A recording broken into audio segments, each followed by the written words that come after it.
Hello friends, welcome to our channel కథా కార్ఖానా. ఈ రోజు నేను చెప్పబోయే మూవీ రివ్యూ నాని నటించిన అండ్ ప్రొడ్యూస్ చేసిన హిట్ 3. ఇది హిట్ యూనివర్స్ లో థర్డ్ పార్ట్ అన్నమాట. అండ్ ఈ మూవీ విషయానికి వస్తే నాని మనకి ముందు trailer launch and many events లో అండ్ ఇంటర్వ్యూస్ లో చెప్పినట్టే ఇది not for kids and families. ఇందులో చాలా వైలెన్స్ ఉంది అండ్ రీసెంట్ గా మనం చాలా మూవీస్ ఈ జోనర్ లో చూసాము. నాకు బాగా నచ్చిన మూవీ ఏంటంటే హిందీలో కిల్ అండ్ అలాగే మలయాళంలో వచ్చిన మార్కో మూవీ కూడా ఎంతే వైలెంట్గా ఉంది. కానీ తెలుగులో కూడా మనం దానికి పర్ఫెక్ట్ ఎగ్జాంపుల్గా హిట్ 3 ద థర్డ్ కేస్ అయితే చూపించవచ్చు. అండ్ ఈ మూవీ విషయానికి వస్తే ఈ మూవీ స్టోరీ పాయింట్ అయితే ఇన్వెస్టిగేషన్ థ్రిల్లర్ అనమాట. యాక్షన్ చాలా ఎక్కువగా ఉంది. నాని ఫస్ట్ టైంని ఈ జోనర్లో చూస్తున్నాము. చాలా ఎక్కువ యాక్షన్ అండ్ యాక్టింగ్ కూడా చాలా సెటిల్డ్గా, చాలా క్రిస్పీగా అండ్ క్లియర్గా ఉంది. అండ్ ఈ మూవీ స్టోరీ విషయానికి వస్తే ఈ మూవీ స్టోరీ అయితే కొంచెం కొత్తగానే, రొటీన్గానే కొత్తగానే ఉంది. అండ్ పాయింట్ లాస్ట్లో రివీల్ చేసినప్పుడు కొత్త పాయింట్ అనిపించింది నాకు. అలానే అండ్ నెక్స్ట్ లీడ్ 4th కేసుకి కూడా ఈ మూవీని చాలా బాగా లాస్ట్లో ఎండ్ చేశారనమాట.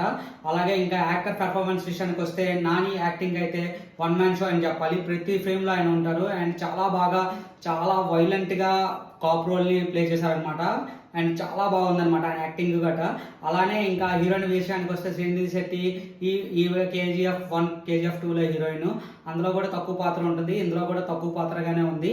అండ్ స్టోరీ వైజ్ అంత ఇంపార్టెంట్ అయిన రోల్ ఏమి కాదు, కాకపోతే తనకిచ్చిన యాక్టింగ్లో బాగానే చేసింది. అండ్ ఇంకా విలన్ విషయానికి వస్తే విలన్ కూడా ఓకేగా ఉంది, కొత్తగా ఏమీ లేదు. అండ్ లాస్ట్లో ఇచ్చే మూవీకి కన్క్లూజన్ అయితే నాకు చాలా బాగా నచ్చింది. అండ్ మా Nani acting and Shailesh direction అయితే చాలా బాగా అనిపించింది. ఆ డైరెక్షన్ అండ్ ఆయన రైటింగ్ కూడా ఈ మూవీలో చాలా practical knowledge and practical dialogues ఉన్నాయి. అలాగే అబ్బాయిల కోసం ఒక డైలాగ్ ఉంటుంది, అది నాకు చాలా బాగా నచ్చింది. అలాగే చాలా ఎక్కువగా మనం లైవ్లో చూస్తున్న డైలాగ్సే ఉంటాయి.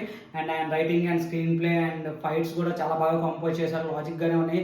మరీ బోయపాటి సీన్ లాగా లాజికల్గా ఈ మూవీలో ఏమీ లేవన్నమాట, న్యాచురల్గా అండ్ పొటెన్షియల్. అలాగే ఈ మూవీలో చిన్న క్యామియో రోల్ కూడా ఉంది. హిట్ 2 అండ్ హిట్ 1లో నటించిన ఒక ఆయనది క్యామియో రోల్ అయితే ఉంది. అది కూడా బాగానే మనకి థ్రిల్గా కొంచెం లాస్ట్ 30 minutes క్లైమాక్స్ అయితే నాకు చాలా బాగా నచ్చింది. అండ్ ఇంకా బ్యాక్గ్రౌండ్ మ్యూజిక్ వస్తే మిక్కీ జే మేయర్ స్కోర్ అయితే నాకు ఓకే అనిపించింది. ఈ మూవీలో యాక్షన్ సీన్స్ చాలా బాగున్నాయి, ఇంకా బాగా ఎలివేట్ చేయొచ్చు మ్యూజియంతోని. కానీ అతనైతే ఒక స్టాండర్డ్గానే ఎలివేట్ చేశారు, కానీ ఎక్సలెంట్ వావ్ అంత బీజియం అయితే లేదు. అలాగే సాంగ్స్ కూడా 2 క్యాచీగా ఉన్నాయి, బాగానే ఉన్నాయి. ఇంకా ఈ మూవీ విషయానికి వస్తే మీరు కూడా ఈ మూవీని చూసి, ఇంకో విషయం ఏం చెప్పాలంటే ఈ movie it's not for kids అనమాట, నాట్ ఫర్ ఫ్యామిలీస్. ఎవరైతే యాక్షన్ లవర్స్ ఉన్నారో వాళ్ళకి మాత్రం ఈ మూవీ చాలా బాగా చెప్తుంది అండ్ మోర్ వైలెంట్ అనమాట. ఇది ఒకసారి గుర్తుపెట్టుకొని మీరు ఈ మూవీని థియేటర్లో చూడండి. అండ్ మీరు కూడా చూసి ఒకసారి రివ్యూ అనేది కామెంట్లో చెప్పండి.